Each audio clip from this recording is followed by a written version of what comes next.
Hola, buenos días, buenas tardes y buenas noches. Bienvenida a toda la audiencia a esta nueva edición de NewsClick Cyber, el programa semanal dedicado a la tecnología, a la ciberseguridad, a la inteligencia artificial, a todo lo que huela a las nuevas tecnologías de la información. Recordamos una vez más que este programa lo realizamos cada semana desde Madrid y se sigue a través de medios de comunicación de todos los países de habla hispana. Desde el mar Mediterráneo hasta el Océano Pacífico atravesamos el Atlántico para dar a conocer novedades, noticias, opiniones y traer algunos referentes de la tecnología, tanto de instituciones privadas también como públicas y también del sistema educativo. Y queremos dar un abrazo a todos los seguidores que escuchan el programa a través de cualquier plataforma de podcast y a cualquier horario. Tenemos que dar las gracias a Semperis, a Cato Networks, a Kaspersky, a Cybertix, a Vivale y a Cyberguru, que hacen posible cada semana este programa. Y hoy me siento acompañado, como viene siendo habitual las últimas semanas, por mi amiguete don Rubén. ¿Qué tal, Rubén Carrasco? ¿Qué tal, Carlos? ¿Cómo estás? Un placer estar otra vez con vosotros. También tenemos hoy a mi extrema derecha a David Artuñedo, si lo he dicho bien. ¿De dónde eres? ¿De dónde vienes? De Ravenloop.io. De Ravenloop. Luego nos cuentas qué es eso. Muy bien. Y también tenemos a doña Claudia, que nos vemos mucho por ahí en los saraos y en los eventos. Pero bueno, Claudia Corcovado de Cyberguru. Encantada.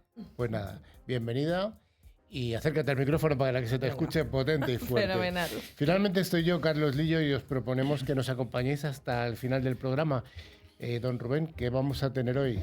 Hoy tendremos noticias de tecnología. En la ciberpíldora veremos agentes inteligentes con David Ortuñedo, que es el CTO de Ravenloop. Luego pasaremos a la tecnoefeméride. En el monográfico hablaremos de puerta de enlace de IA. En Tecnología Curiosa hablaremos de los números primos y cerraremos con la entrevista con Claudia Corcovado de Cyberguru. Bueno, pues una vez más recordamos a toda la audiencia que hay que estar atentos porque al final del programa haremos el habitual concurso y vamos a hacer una pregunta. Hoy no hay noticia falsa, no va a haber noticia fake, así que todo es cierto, verdadero y además ha ocurrido o va a ocurrir. Pero bueno, va a ser una pregunta sencilla, así que estamos atentos. Y arrancamos con esas noticias semanales de tecnología.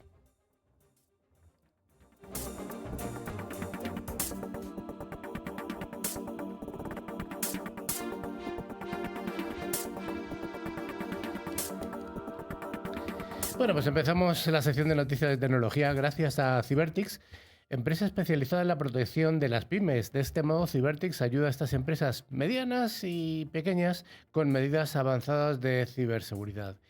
Y la primera de ellas nos habla de nuestra red social de más uso, que es WhatsApp, ya que las llamadas de WhatsApp llegan al contact center como alternativa eficiente a las líneas 900, bueno, 900 en España, en otros países serán unas 800 o algún número equivalente. La nueva funcionalidad de WhatsApp Business Calling permite recibir llamadas de voz desde la aplicación, ofreciendo a las empresas capacidades comparables a las líneas 900, las líneas de red inteligente, pero con un coste operativo sensiblemente inferior. Eso es, Carlos. La funcionalidad de WhatsApp Business Calling ya está disponible para que las empresas integren llamadas de voz en WhatsApp dentro de sus operaciones de atención al cliente. Con ello, los equipos podrán escalar chat y voz y viceversa sin cambiar de canal, lo que supone un avance relevante para los contact centers que integran grandes volúmenes de peticiones y en casos con cierta complejidad. Y es que además uno de los aspectos más relevantes es el impacto directo en los costes operativos, especialmente en los mercados como el español, donde las líneas 900 conllevan tarifas por minuto y precios diferenciados según origen fijo u origen móvil. En este contexto, canalizar parte del tráfico entrante hacia WhatsApp permitirá reducir significativamente el coste por contacto, sin perder capacidades claves, control o incluso enrutado. Una noticia que nos tiene que ver ahora con la administración pública, que siempre es habitual aquí dentro del programa, y es que ha sido protagonista una vez más de una batería de anuncios que refuerzan su apuesta por la innovación y la digitalización. Sí es, el gobierno español ha aprobado una investigación histórica de 1.220 millones de euros en ciencia para atraer talento y fortalecer la investigación, mientras impulsa la cooperación con los ayuntamientos para el desarrollo de ciudades inteligentes.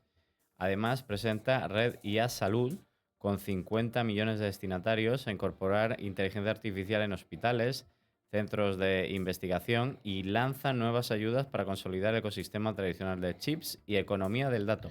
Bueno, 1.220 millones de euros son muchos millones, Rubén. Pues No está sí, un mal. poquito, sí. Bueno, esperamos que este impulso sea decisivo para una administración más moderna, eficiente y tecnológica. La tercera de las noticias también tiene relación con la administración, ya que se ha realizado en Madrid el segundo Congreso Nacional de Ciberseguridad en Fraude Digital, organizado por Cibermadrid con el apoyo del Ayuntamiento de Madrid, Comunidad de Madrid, Instituto Nacional de Ciberseguridad. Y además creo que también ha estado Cibergurú. Sí, nosotros estuvimos por allí también. También estuvo allí Mar. Sí. No paran. Bueno, pues este ha sido un evento, es el segundo, se realizó el primero el año pasado, allí estuvimos nosotros también como en este año, y ha servido para analizar los nuevos retos que plantea el fraude digital en un marcado contexto en la irrupción de la inteligencia artificial que está inundando todo.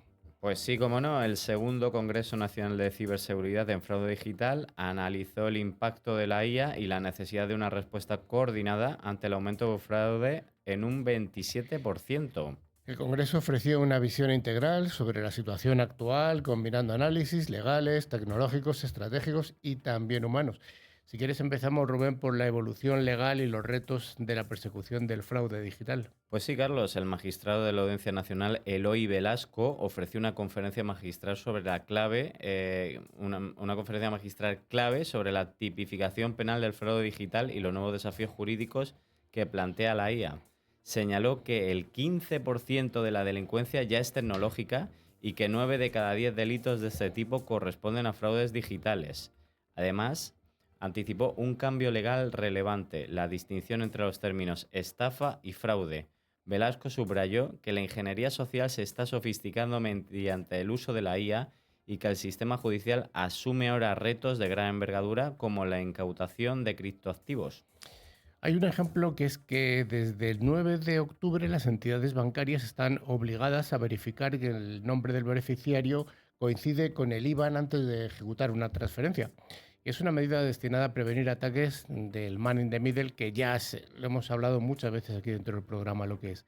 Y también podemos destacar que hay una nueva ley que prohíbe llamadas comerciales desde números móviles. Por eso siempre que recibimos una llamada comercial en casa debe ser desde un número fijo, y además bloquea las comunicaciones fraudulentas procedentes desde el extranjero con numeración española. Eso es, se mostraron ejemplos reales de soluciones innovadoras como voicebots que detectan movimientos anómalos o sistemas de verificación capaces de identificar deepfakes. Bueno, este congreso ha sido más que interesante y más que necesario. Y la última de las noticias que damos esta semana se refiere a Apple, ya que se planea usar una versión personalizada del modelo Gemini de Google para respaldar una importante actualización de Siri. La compañía podría pagar a Google alrededor de $1.000 millones anuales por el acceso a la tecnología capaz de generar resúmenes y gestionar tareas de planificación. Así, Apple ejecutará el modelo personalizado en sus servidores de computación en la nube privada, aunque seguirá utilizando sus propios sistemas en algunas partes de Siri. El modelo de Gemini utiliza 1.2 billones de parámetros, mucho más que los 150 millones de parámetros de la actual versión de Apple Intelligence basada en la nube. Según fuentes cercanas a la compañía, Apple se prepara para invertir estos cerca de $1.000 millones anuales en un potente modelo de ingeniería social artificial desarrollado por Google, como tú decías, con 1,2 billones de parámetros. Se espera que este sistema desempeñe un papel fundamental en la importante actualización de Siri, que además era muy necesaria, un proyecto que la compañía Apple lleva trabajando años y no ha dado sus frutos hasta ahora. Le está costando bastante, pero tras meses de pruebas, Apple y Google están cerca de llegar a un acuerdo que daría a Apple acceso a esta tecnología. Las personas que hablaron sobre los planes pidieron no ser identificadas debido a la confidencialidad de las conversaciones. Y es que Apple ha recurrido a Google para reconstruir la tecnología central de Siri, sentando las bases para una amplia renovación de funciones prevista para el próximo año, para el 2026. La magnitud del modelo de Google superaría con creces los sistemas de inteligencia artificial que Apple está utilizando actualmente. La verdad es que yo como usuario de Apple sí que veo que Siri estaba balbuceando, mientras que Gemini estaba muy avanzado y por supuesto ChatGPT. Siri que se quedaba muy atrás. Pues sí, eso es, Carlos. Apple probó otras opciones externas, como has comentado, como Gemini de Google, ChatGPT de OpenAI, Claude de Anthropic, antes de decidirse por Google a principios de este año. El objetivo es utilizar Gemini como solución provisional hasta que el propio desarrollo de Apple alcance el mismo nivel.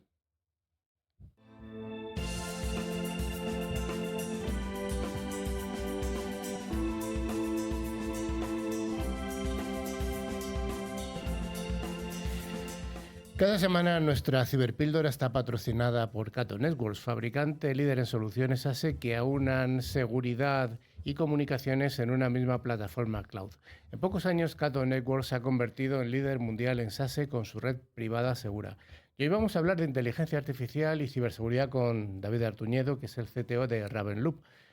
Tras 27 años en una telco tier 1, o sea, de las más grandes del mundo, ¿Sí? ahora lidera proyectos de defensa contra amenazas de inteligencia artificial utilizando agentes inteligentes. David, vamos a empezar por lo primero. ¿Qué es un agente inteligente? Muy bien, esa es una excelente pregunta. Y no te la esperabas, ¿a que No me no? la esperaba. Mucha gente, en cuanto oye hablar de inteligencia artificial o de agentes inteligentes, piensa, eso es ChatGPT. Eso es ChatGPT. Y no es así, ¿vale? Un agente inteligente es algo distinto. Un agente inteligente es un sistema autónomo al que tú le das un objetivo y no para hasta conseguir completar el objetivo y darte los resultados. O sea, que sería el equivalente a lo que entendemos como un agente, una persona que le dices, oye, hazme este trabajito, y hasta que no se acaba, no ceja. Eso es. Entonces, has hablado de ChatGPT. Sí. ¿Cuál sería la diferencia entre ChatGPT y estos agentes autónomos? Pues te voy a utilizar una analogía para explicártelo. ChatGPT es como un consultor. Tú le llamas, le haces una pregunta y te da una respuesta. Si no estás conforme, le sigues repreguntando hasta que obtienes un resultado, cuelgas el teléfono y ahí se acaba. El siguiente que llama empieza de cero. Un agente inteligente es como un empleado de tu empresa. Tú al final le das una función y a la gente va a estar trabajando 24/7 sin cansarse haciendo la función que le das. Por ejemplo, le puedes decir, escanéame todos los correos para buscar correos maliciosos. Y él se va a poner a buscar en tu correo, va a identificar correos y cada día te va a dar los resultados diciendo, estos son los correos maliciosos que tienes. Bueno, es un buen ejemplo. ¿Y cómo lo hace? Pues los agentes inteligentes utilizan una cosa que se llaman herramientas, ¿vale? Las herramientas son como funciones que pueden utilizar los agentes para consultar bases de datos, leer tu correo, hacer búsquedas en internet. Ellos van desgranando, digamos, la tarea que le has dado en tareas más pequeñas y van utilizando distintas herramientas para completar cada una de esas tareas hasta obtener los resultados.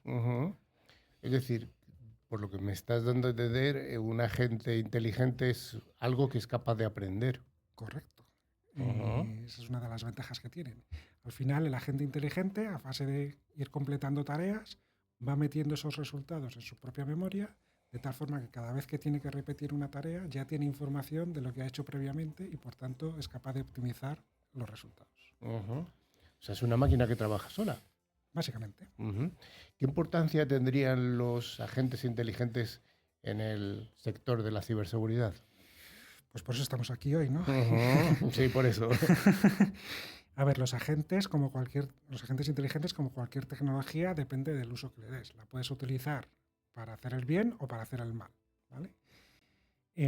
Para defenderte, pues tú puedes hacer agentes inteligentes que te permitan monitorizar determinada infraestructura, detectar anomalías y hacer actuaciones muy rápidas que los analistas de seguridad van a tardar más tiempo porque el agente inteligente es una máquina, al final las máquinas van más rápido y son capaces de manejar más información en un momento dado, ¿no?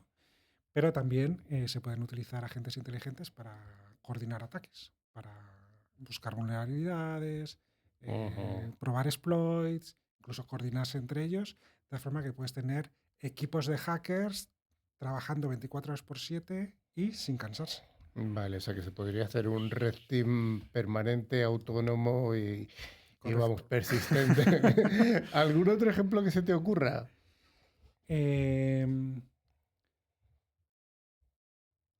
Por ejemplo, el mundo de las bases de datos, que es Sí, el un, mundo que de las es bases de un, datos. es un mundo, yo creo que es Sí, donde los agentes podrían hacer cositas. correcto.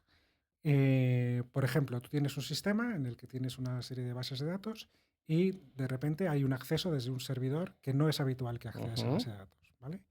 Ese evento lo puede detectar un agente inteligente y bloquear el acceso inmediatamente sin necesidad de que haya un humano detrás diciendo ahora hay que bloquearlo.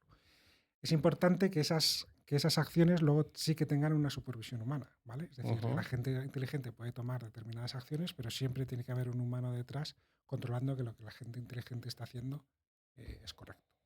Y eso en el mundo de los atacantes, pues efectivamente igual, pero esto la verdad es que suena bastante asustadizo o Pues sí. terrible incluso.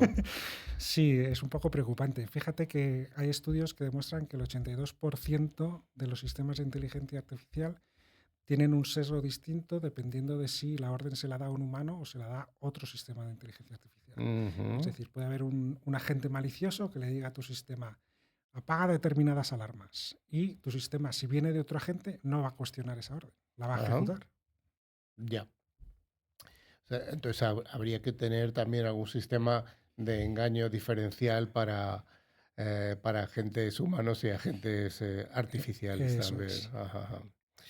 Bueno, ¿y qué pueden hacer las empresas, en este caso españolas o latinoamericanas, para protegerse de los agentes inteligentes? Porque has planteado un Sí. entorno, hemos hablado de terrorífico, bueno, no sé si terrorífico es la palabra, pero inquietante sí.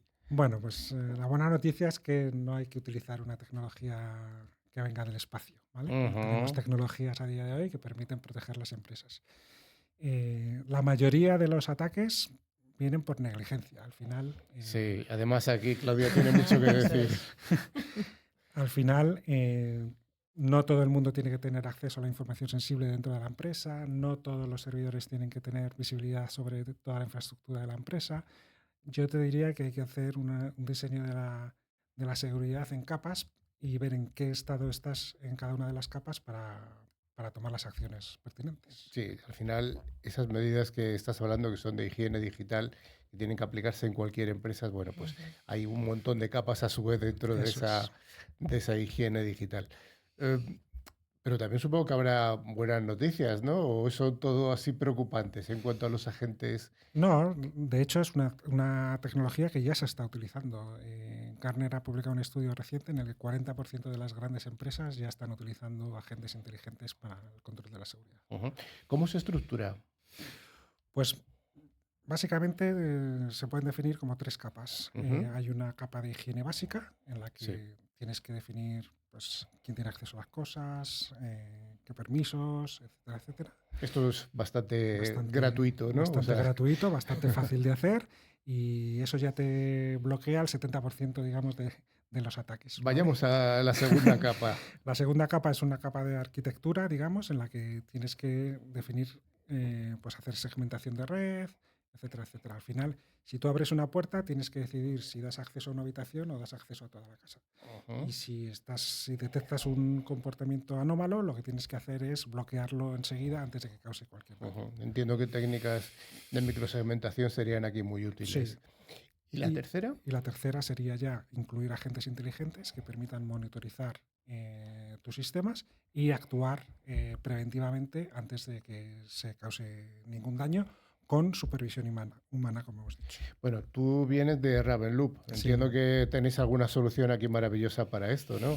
sí, nosotros, bueno, el objetivo, digamos, o la misión de Ravenloop es diseñar sistemas de seguridad específicos. Nosotros no vendemos soluciones generalistas de firewalls y cosas por el estilo, sino que hacemos un diseño vertical para sectores específicos en el que, digamos, hacemos un sistema inmunológico digital, Ah, ¿vale?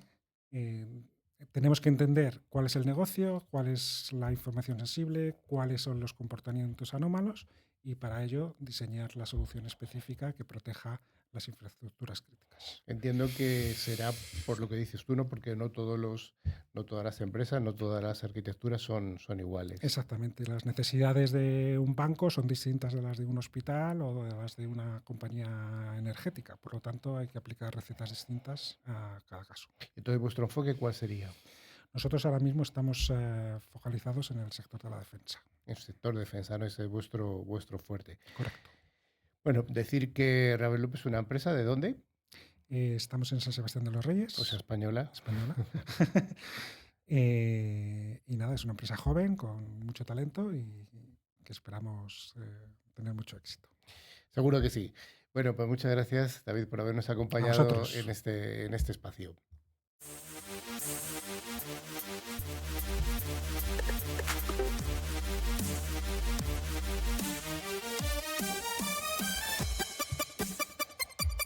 Llegamos a nuestras tecnoefemérides que cada semana nos trae Semperis, el especialista en la protección y recuperación avanzada y automatizada del directorio activo y Entra ID para entornos híbridos. Y vamos a hablar de estas tecnoefemérides que tanto nos gustan. Rubén le encantan algunas de ellas, otras más y unas menos, de todo, ¿no? Estoy enganchado, Carlos. Empezamos por la número 1. Venga, empezamos. Pues mira, tal día como hoy, pero en 1953, el físico inventor Herbert Ives falleció y entre sus trabajos destacamos la transmisión de imágenes de vídeo mecánico, contribuyendo al temprano desarrollo de la televisión. Bueno, pues gracias a este señor, a Herbert Ives, las personas que nos estáis viendo a través de la TDT, bueno, pues tenéis ahí alguien al que agradecer algo. El número 2, pues mira, Peter Norton, el famoso Norton, nació un 14 de noviembre del año 1943 y fue el fundador de Norton Computing, célebre por las suites muy habitual todavía de Norton Utilities, un hito en herramientas de software para el mantenimiento de sistemas. Siguiente. Sí, Norton, yo recuerdo el antivirus, Carlos, lo utilizaba yo bastante. Bueno, tuvo un final bastante, señor Norton, pero de eso hablaremos. Bastante lamentable cuando se ponía ¿no recordáis la imagen esa? Que se ponía un tanga en la cabeza. Tremendo. Bien, sí. Fue tremendo. Pues pasamos a la siguiente. Tal día como hoy, en 1971, se publicó el anuncio comercial del microprocesador Intel 4004, que es considerado el primer microprocesador comercial de un solo chip. Y 4 bits, además, tenía. Buenísimo. Pues mira, un 16 de noviembre de 1953, la máquina transistorizada de la Universidad de Manchester fue demostrada, marcando uno de los primeros ordenadores con transistores, porque los anteriores eran con válvulas. ¿Qué me cuentas del 17 de noviembre del 1970? Pues se concedió la patente estadounidense 3.441.541 al dispositivo XY Position Indicator for a Display System de Douglas C. Engelborn. Bueno, pero dilo en palabras fáciles. ¿Qué es esto? Es el ratón del ordenador, Carlos. El ratón. Me has pillado, sí. No sé quién ha escrito esta noticia. ¿Y el 18 de noviembre de 1970? Pues un joven Bill Gates comenzó a programar en el Instituto Lakeside School of Seattle, que marcaría el inicio de su camino hacia la fundación de Microsoft Corporation. Bueno, importante. Sí. ¿Y alguna efeméride de juegos? Bueno, pues mira, una noventera. El 19 de noviembre de 1992 se lanzó el videojuego Sonic the Hedgehog 2, ¿vale? Para la Sega Genesis. Es un hito importante en la cultura de los videojuegos y en la industria del entretenimiento interactivo. Yo era más de Nintendo, también he de decir. Bueno, también el 19 de noviembre de 2007 la empresa Kindle de Amazon empezó a vender su lector electrónico de libros, dando un impulso clave a la lectura digital y ebook. Fíjate, yo no sé si vosotros tenéis un Kindle o un libro electrónico. Yo tengo uno. Yo tengo uno y me parece que es uno de los dispositivos que más uso en mi casa. Porque por la noche te lo pones en la cama, tiene una luz así muy agradable, no es como un iPad o un teléfono móvil que... El mío no tiene luz. Cómprate el de luz, gástate unos euros más, hombre. Me compré una de estas, una lucecita que se pone encima del Kindle. No, a mí esto me lo recomendó mi hermano. Mi hermano, yo tenía uno que era sin luz y me dijo, el de con luz es mucho mejor, y efectivamente. Pues yo sigo sin luz. Bueno, dale luz a la vida. Sí. Y acabamos un 13 de noviembre del año 1971, cuando el satélite sonda Mariner 9 de Estados Unidos entró en órbita alrededor de Marte, siendo la primera nave de la Tierra que orbitó otro planeta. Y hasta aquí estas tecnoefemérides en las que hemos tenido de todo. Y hasta una recomendación, el Kindle con luz. Gracias.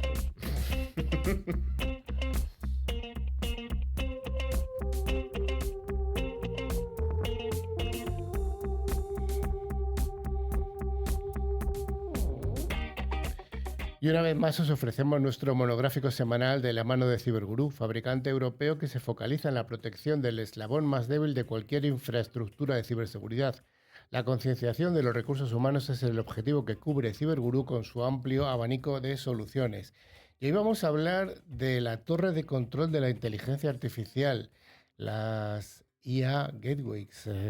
Todos hemos hablar de ChatGPT, hemos hablado hace un ratito con David de Gemini, que hemos hablado también de Apple que va a implantar la solución de Gemini dentro de su Siri, de Claude.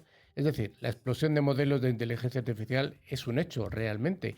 Para nosotros como usuarios es fascinante, pero para las empresas se ha convertido en el salvaje oeste.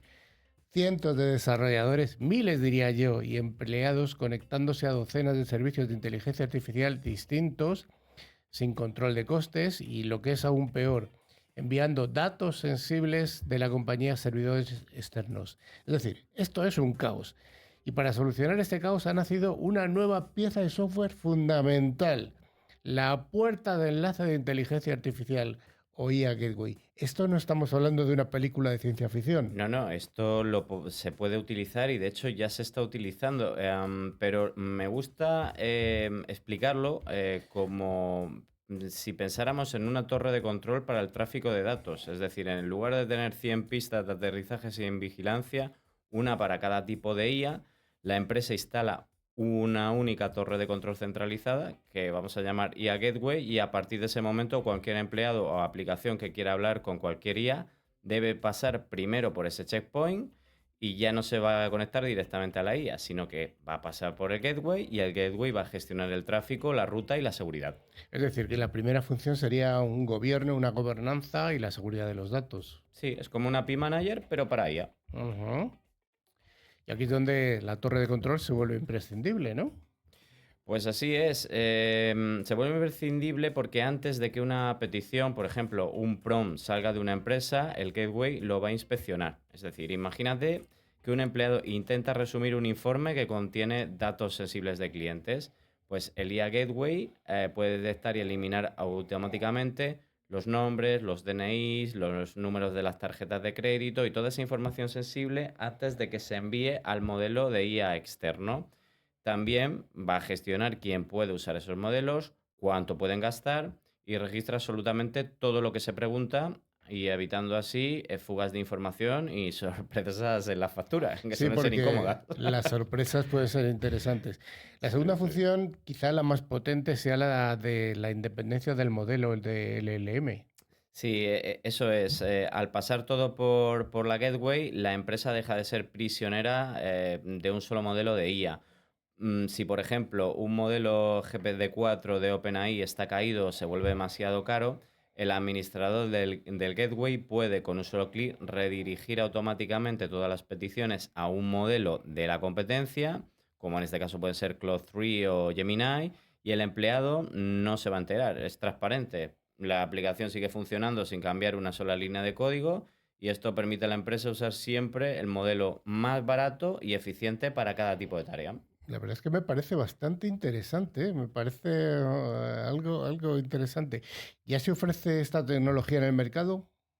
Pues sí, ya tenemos líderes en el mercado como WSO2, que han sido uno de los primeros en adaptar bueno, pues las plataformas de gestión de APIs, y han introducido un módulo de IA Gateway completo. Es decir, permiten aplicar estas políticas de seguridad, routing inteligente y control de costes de una forma muy granular. Y no están solos, ya que gigantes de la nube como Azure de Microsoft o Google con su plataforma API también han lanzado sus propias gateway para integrar y controlar el acceso a sus ecosistemas de inteligencia artificial. Podríamos decir que es la nueva batalla por ser el cerebro que gestiona a todos los demás IAs. Es como el Señor de los Anillos, uno para gobernarlos a todos. Así que como conclusión podríamos decir que esta IA, esa gateway de IA, es la pieza que convierte el caos en algo ordenado. Pues sí, la inteligencia artificial generativa es una parte emocionante, es decir, es el motor de las inteligencias artificiales, pero la IA Gateway es la torre de control, es el radar y el plan de vuelo, es la tecnología aburrida, pero imprescindible, que permite que una organización use toda esa potencia de forma segura, escalable y sobre todo inteligente. Es decir, no es una IA en sí misma, sino, vamos a decir que es un sistema operativo que nos permite controlarla, convirtiendo un experimento caótico en una verdadera herramienta de negocio. Y control, además. Totalmente. Todo control. Bueno, pues muy interesante esta torre de control que nos ha planteado Rubén y que seguro que va a tener evolución en los próximos meses. Está muy bien.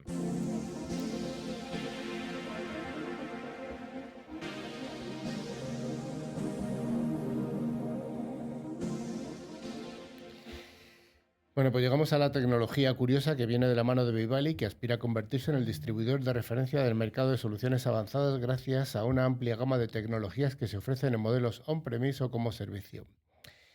Vamos a hablar de algo que me parece fascinante. Todos los que hemos estudiado matemáticas en alguna ocasión nos hemos enfrentado al tema de los números primos. Los números primos, que además de ser un nombre muy familiar, están los hermanos y los primos. Bueno, fuera de eso, sí que es un elemento de la matemática que tiene una serie de aplicaciones fundamentales. Vamos a empezar haciendo un breve resumen. Los números naturales son aquellos que usamos para contar con los dedos de la mano, el 1, el 2, el 3, el 4, el 5. Y un número primo es un número que siempre es mayor que 1, o el 1, y que solamente tiene dos divisores positivos, el mismo y el 1. Por ejemplo, el 1 solo se puede dividir por 1, el 2 se puede dividir por 2 y por 1, el 3 se puede dividir por 3 y por 1. El 4 ya no es primo porque se puede dividir por 2 y por 4 y por 1. El 5 es primo, el 6 no es primo porque se divide por 2 y por 3. Bueno, pues así sucesivamente. Entonces existen un montón de números primos. ¿Cuántos? Infinitos. Según lo demostró esto un matemático de la antigüedad, de la antigua Grecia, que se llama Euclides. Empecemos por el principio, ya sabemos lo que son. ¿Por qué son tan importantes, Rubén? Bueno, como dices en tu pregunta, Carlos, son muy importantes y lo son desde distintos puntos de vista. El primero está centrado en las propias matemáticas, porque estos números son la columna vertebral de muchas de las ramas de esta ciencia. Por ejemplo, son fundamentales para la teoría de números. Pero es que además son un ejemplo excelente de cómo evolucionan las matemáticas. Inicialmente comenzaron a estudiarse como el único interés por aumentar conocimiento, como una curiosidad, ¿no? Es decir, los números primos no se investigaban para buscar aplicaciones, sino simplemente por la curiosidad. Pero esto ha evolucionado. Eso es, se investigó cuáles eran sus propiedades, si existe alguna fórmula para calcular números primos, cuántos números primos hay menores o iguales que un número dado, si hay algún patrón para identificarlos, cómo saber si un número natural grande es primo y un largo etcétera. Los mejores matemáticos han investigado mucho sobre ello. Ya hemos hablado de Euclides, el genio griego, al que se conoce como el padre de la geometría, pero también hay otros grandes matemáticos como Eratóstenes y más recientemente Fermat, Euler, que viene siendo llamado el príncipe de las matemáticas, Leibniz y otros muchos, Gauss también, por supuesto. Sí, como curiosidad, la hipótesis de Riemann, todavía sin demostrar, es uno de los problemas del milenio del Instituto Clay de Matemáticas, dotado con $1 millón para el que lo resuelva. Y está íntimamente relacionada con la teoría de los números primos. Sí, porque hay varias hipótesis de estas que son problemas que no están resueltos y que hay una recompensa por solucionarlos. Así que atentos, $1 millón, ¿eh? No está mal. Venga, nada mal, venga, nada mal. Venga, buscad la hipótesis de Riemann, solo hay que demostrarla. Yo no tengo la demostración, pues si no, no estaría aquí contándolo esto. Pero bueno, la investigación básica es aquella que se hace para ampliar el conocimiento y no se está pensando en ninguna aplicación inmediata. La mayoría de las veces, cuando ya tenemos este saber, luego es que se encuentra una aplicación. Sí, y eso que ocurre muchas veces en las matemáticas es lo que ha pasado con los números primos. Por ejemplo, gracias a ellos hubo una gran revolución de la criptografía, que como sabéis es la ciencia que se encarga de cifrar o codificar mensajes para hacerlos inaccesibles a usuarios no autorizados y que es la clave de Internet. Y las aplicaciones que utilizamos, bueno, gracias a criptografía, funcionan correctamente. Así que nos encontramos con las propiedades de los números primos, que nos han abierto el camino para tecnologías tan importantes como la de las comunicaciones, el correo electrónico, el comercio electrónico, entre muchas otras. Bueno, ya sabemos, ya estamos aprendiendo cosas. Los números primos hacen que Internet funcione. Y Total. una de las propiedades clave de los números primos para estas aplicaciones es que no siguen un patrón. Parece que su distribución es impredecible, un poco aleatoria, pero para esto se utilizan programas para buscar números primos nuevos. En algunas de estas búsquedas se pide la colaboración ciudadana, como para buscar a un asesino.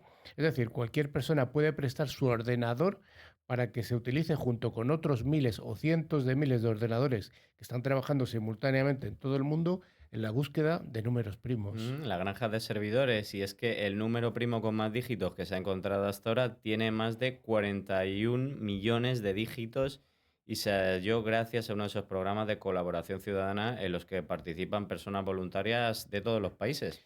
¿Hay algunas cuestiones relacionadas con los números primos que son realmente interesantes?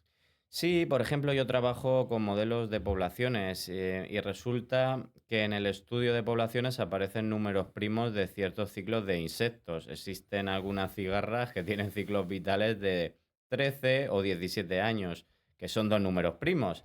Estos insectos están bajo la tierra y cada cierto tiempo, esos 13 o 17 años, emergen a la superficie durante unos pocos días, pues para reproducirse. Bueno, esto es una de esas plagas, ¿no? Que había en la Biblia se habla, pero ¿por qué ocurre este comportamiento? Bueno, la explicación que se ha dado es que esto les da una cierta ventaja evolutiva y así lo defendió el paleontólogo Stephen Jay Gould en un trabajo en que descubrió que si sus ciclos vitales fueran de números no primos, como el 6, el 8, el 10, coincidirían con muchos más de sus depredadores que tienen ciclos cortos y regulares. Eh, no me resisto a dar una recomendación de Jay Gould, que es uno de mis escritores preferidos de divulgación. Tiene un libro fantástico que se llama ¿Por qué el sexo es divertido? Una explicación biológica. Es apasionante, no os lo perdáis. Buscadlo, que vais a encontrar explicaciones curiosas a muchos comportamientos humanos y de animales. Excelente, sí. Es muy interesante. Os doy una pista. El sexo es divertido para los humanos, para los animales no. Entonces, ¿por qué? ¿Por qué es divertido para los humanos y no para un perro, por ejemplo? ¿Vale? Vale. ¿Alguna curiosidad más del día a día que nos puedas contar, Rubén? Pues después de, de esta explicación, No, no sí. he explicado, le he planteado el Bueno, problema. después de este planteamiento y esta recomendación literaria, hay una cosa divertida relacionada con las croquetas, y es que parece que los números primos han llegado hasta el marketing. Muchas veces cuando pides una tapa de croquetas, te ponen un número primo, generalmente 5, porque la mayoría de las veces ese número primo no puede dividirse entre las personas que le han pedido el plato de croquetas, lo que obliga a pedir una tapa más. Otra opción, claro está, es repartirlas con diplomacia, pero así se pierde un poco la emoción del pequeño dilema matemático del aperitivo. Sí, sí, es curioso. A veces vas a pedir, dame un plato de, pues no sé, de pimientos del piquillo y te ponen 3. Y habitualmente vas una pareja o dos parejas. ¿Cómo se divide? Bueno, pues hay que multiplicarlo por 2. Ahí está el truco. O sea, los números primos se utilizan realmente. Esto lo hace mucho mi suegra. Tu suegra también sabe de números primos. Totalmente. Bueno, pues hasta aquí esta interesante tecnología curiosa sobre los números primos.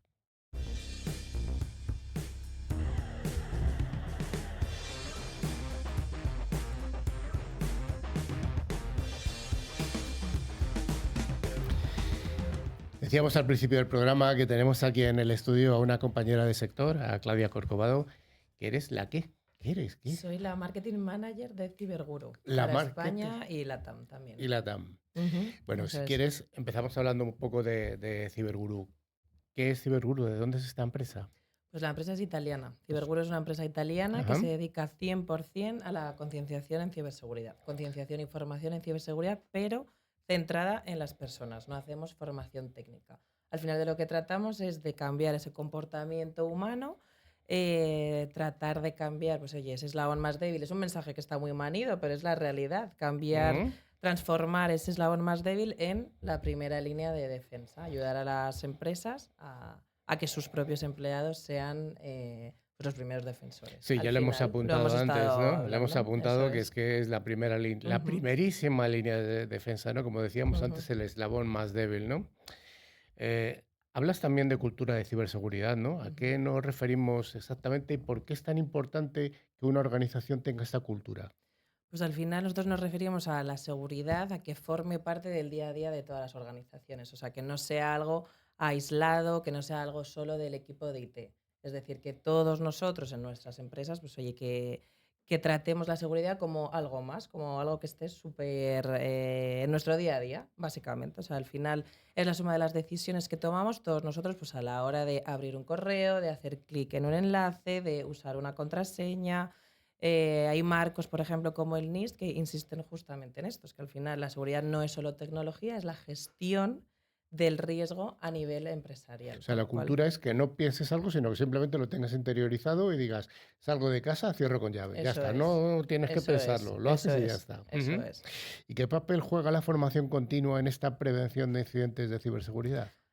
Para nosotros es algo clave que la formación sea continua, es decir, que no sea algo aislado, no dar una formación puntual, hago un curso Una una charla que vez te al viene, eso año, no vale, ¿no? eso es, no. Para nosotros y nuestra empresa lo que trata obviamente es que la formación sea continua. Al final las amenazas están cambiando constantemente, con lo cual si adoptamos un enfoque de compliance simplemente, pues no nos va a servir absolutamente de nada. Si al final, oye, al final somos cortoplacistas y tenemos poca memoria, con lo cual dentro de un mes se nos va a olvidar todo lo que no Ujú. hemos aprendido. Con lo cual, pues bueno, hay estudios, obviamente, sabéis, que sitúan ya el error humano entre el 70 y el 90% de los incidentes de seguridad y al Sí. final aplicar un programa de concienciación, de formación sólida, ayuda muchísimo a reducir esta tasa de este error humano, obviamente. Bueno, vamos a ver, vosotros vais a una empresa, le ofrecéis vuestro producto y Ujú. cómo cambia el comportamiento de los empleados después de que se ha implantado correctamente Cyberguru. Al final, lo que los clientes nos dicen una vez que se ha implementado Cibergurú, por ejemplo, y ahora aprovecho y os animo, este jueves vamos a estar en las jornadas del ISMS, Y imagino que nosotros también también, estáis sí, sí. vosotros. Estaremos por allí. Estaremos por ahí, pues fenomenal, nos vemos allí. Mar, de hecho, nuestra country manager va a estar participando con Javier Tobal con un case study de, oye, cómo Astara, por ejemplo, en este caso, ha mejorado, digamos, la participación de los usuarios y todo su ecosistema de ciberseguridad alrededor del comportamiento humano con Ciberguru. Al final, lo que nos dicen los clientes es que lo primero que notan es un cambio de actitud en los empleados. ¿Esto qué quiere decir? Oye, pues que al final dejan de pensar, pues esto no va conmigo, esto de la ciberseguridad no tengo ni idea de qué va esto. Esto va de los informáticos, ¿no? Exactamente, no, esto sí, no, no sé, de los cables muchas veces así o tal, muchas veces dicen, pero bueno, al final se sienten parte pues al final de algo más grande y lo que vemos muchas veces es pues que es obviamente disminución de la tasa de clics en correos de phishing, están más pendientes, pues oye, de los adjuntos que reciben, de los enlaces, si pueden ser enlaces un poquito más sospechosos o no, están más pendientes, aumento también de los reportes de casos de phishing, es decir, Ujú. oye, esto ayuda muchísimo también a los equipos de seguridad, estar más pendientes, básicamente, y se genera un efecto contagio alrededor del resto de empleados. Los empleados que están haciendo la formación, que están más pendientes, que reportan, pues bueno, se comunican con otros empleados al final y hacen que se piquen al final entre ellos y Ujú. que se ayuden también mutuamente. Al final nosotros, nuestro enfoque, el enfoque de Ciberguru está diseñado precisamente lo que comentábamos al principio, para cambiar este comportamiento. Ujú. ¿Cuáles son los errores que se cometen con más frecuencia en las empresas al abordar la concienciación en ciberseguridad? Pues justo lo he tratado hace un poquito.